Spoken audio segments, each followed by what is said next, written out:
Welcome back to Blazin' Rants. And when I was a kid, you respected the politician until the political debates.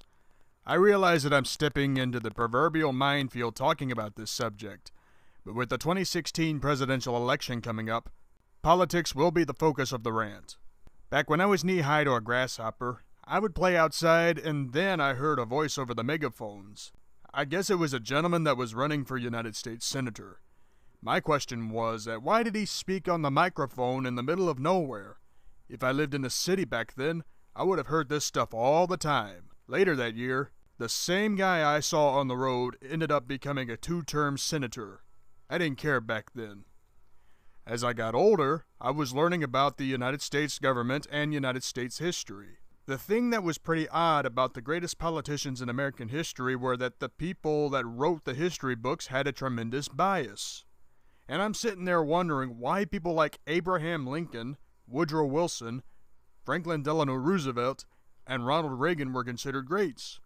Now, Ronald Reagan is debatable because he actually did something for America, but the other presidents?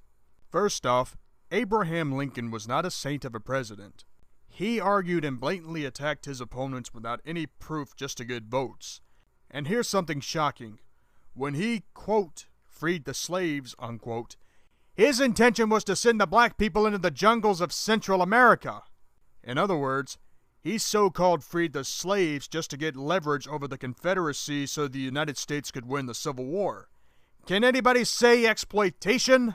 Not to mention he taxed the South extremely hard and made the churches in the South conform to praying for the Union. I'm not kidding. This statement is coming from QuantrillsGorillas.com. Woodrow Wilson sold out America to a central banking organization we know today as the Federal Reserve. It was a central banking system set out to manipulate the value of a dollar by lobbying hard to phase out silver and gold as a means for money. Up until the Federal Reserve Act of 1913, the average gold price was $18.92 an ounce. The average price of silver was 58 cents an ounce, cheap enough to continue minting $1 coins. So let's compare the gold prices in the decades 1920, 1940, and 1970. You'll be shocked. In 1920, the gold price was $20.68 an ounce. In 1940, the gold price was $33.85 an ounce. In 1970, just before the gold standard was abolished, the gold price was $36.02 an ounce. Then what happened in 1971? Richard Nixon abolished the gold standard because troops were coming home from Vietnam. As a result, the price of gold by 1980 was at a whopping $615 an ounce. So yes, the aftermath of Woodrow Wilson's actions is the reason why modern-day people and some old-timers have no respect for Wilson. Speaking of no respect, Franklin Delano Roosevelt committed so many unconstitutional orders that people literally panicked when their savings dipped in value.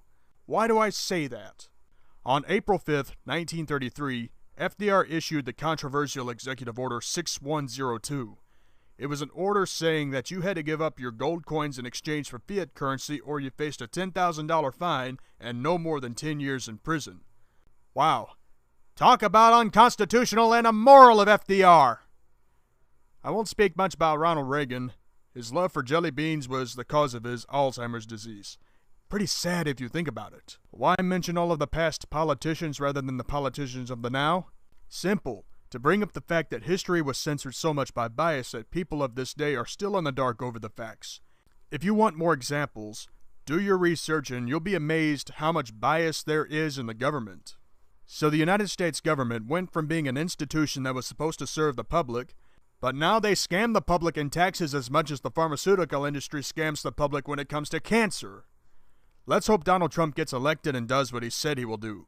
Make America great again. And that was my rant on politics. I'm Blaze, and I'm signing out. I'm going to watch Black Lagoon.